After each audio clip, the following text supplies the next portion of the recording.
Doctor साहब, पशु का अबॉर्शन हो गया, अब दवाई रखवा दें। दोस्तों, ये सेंटेंस मैं हर हफ्ते 10 से 12 बार सुनता हूँ, पर मैं आज आपसे एक बहुत इम्पोर्टेंट बात बोलूँगा।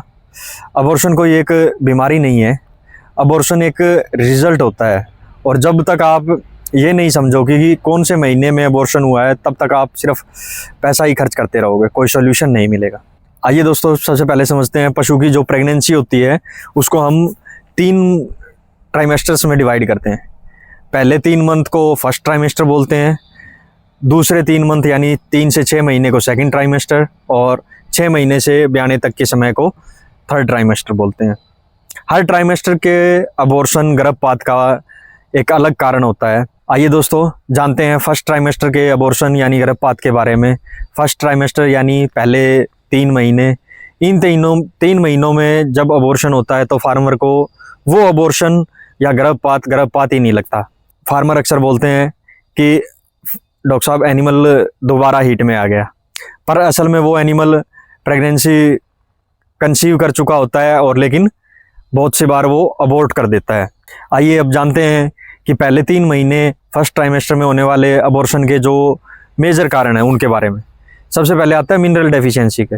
दोस्तों, माइक्रो मिनरल्स जैसे जिंक, कॉपर, कोबाल्ट, सेलेनियम, ये ऐसे मिनरल्स हैं जो पशु की प्रेगनेंसी को ठहरने के लिए बहुत इंपॉर्टेंट होते हैं।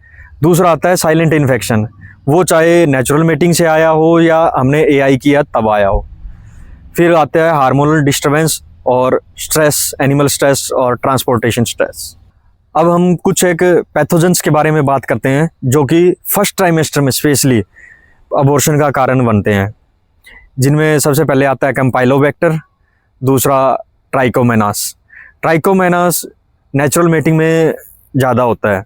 गलत इलाज जो लोग करते हैं कि जैसे एनिमल रिपीट हुआ या अबॉर्ट की लगा तो यूट्रस में दवाई डलवा दी बिना कोई टेस्ट किए या फिर कोई और जांच करवाए। दोस्तों, इस स्टेज पर ज़्यादा छेड़छाड़ फ्यूचर की जो फर्टिलिटी होती है यानी जो बच्चेदानी की कंसेप्शन की कैपेबिलिटी होती है उसको अफेक्ट करती है। आइए दोस्तों, अब जानते हैं दूसरे ट्राइमेस्टर में होने वाले गर्भपात के कारणों के बारे में। दूसरा ट्राइमेस्टर यानी 3 से 6 महीने का समय। सेकंड ट्राइमेस्टर में ज़्यादातर जो अबॉर्शन के गर्भपात के कारण होते हैं वो होते हैं एक्सटर्नल फैक्टर, यानी कि जैसे कोई इन्फेक्शियस एजेंट जैसे कि लेप्टोस्पायरा हो गया, लिस्टेरियोसिस हो गया, आईबीआर, बीवीडी।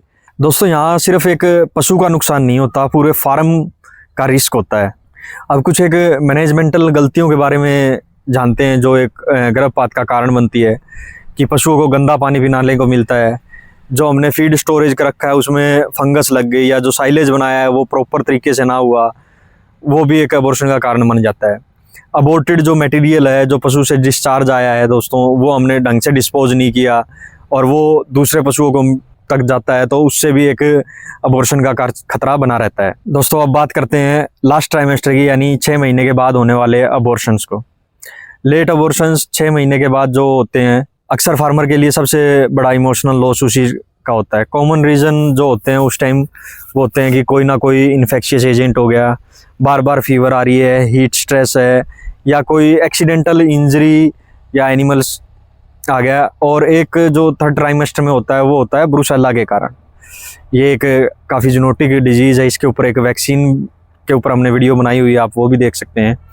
और कई बार बच्चेदानी में गांठ लग जाती है जिसको हम टॉर्शन बोलते हैं, वो भी एक अबॉर्शन का कारण बन सकती है। दोस्तों, अबॉर्शन में पशु तो बच जाता है लेकिन अगला लैक्टेशन हमारा कॉम्प्रोमाइज़ हो जाता है। सबसे बड़ी गलती हर अबॉर्शन में सेम इलाज की होती है। दोस्तों, ग्राउंड रियलिटी की बात करें तो अबॉर्शन चाहे 1 महीने का हो या 7 महीने का, लोग बोलते हैं डॉक्टर साहब दवाई रखवा दो, पर बिना ये जाने कि कौन से महीने का है, क्या रीज़न है, इन्फेक्शियस है या नॉन इन्फेक्शियस है, आप सिर्फ सिम्टम छुपा रहे हो, प्रॉब्लम सॉल्व नहीं कर रहे। अब बात करें एक स्मार्ट फार्मर की, वो अक्सर 4 सवाल पूछता है।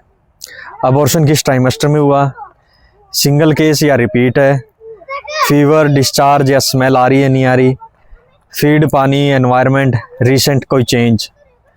फिर एक्सपर्ट से डिसीजन लेता है। याद रखो दोस्तों, अबॉर्शन का इलाज सिर्फ इंजेक्शन या दवाई रखवाना नहीं। अबॉर्शन एक वार्निंग होती है, जो फार्मर रीज़न समझ लेता है वो फ्यूचर लॉस से बच जाता है। और जो सिर्फ दवाई रखवा लो फिर अटका रहता है, उसका नुकसान होता रहता है। इसी वीडियो को हर डेयरी फार्मर तक पहुंचाएं, क्योंकि अबॉर्शन का गलत इलाज अगली प्रेगनेंसी को भी खा जाता है। ऐसी ही नई जानकारियों के लिए पशु बंधु यूट्यूब चैनल को फॉलो करें, सब्सक्राइब करें और अपने डेयरी फार्मर्स के बीच शेयर करें। धन्यवाद।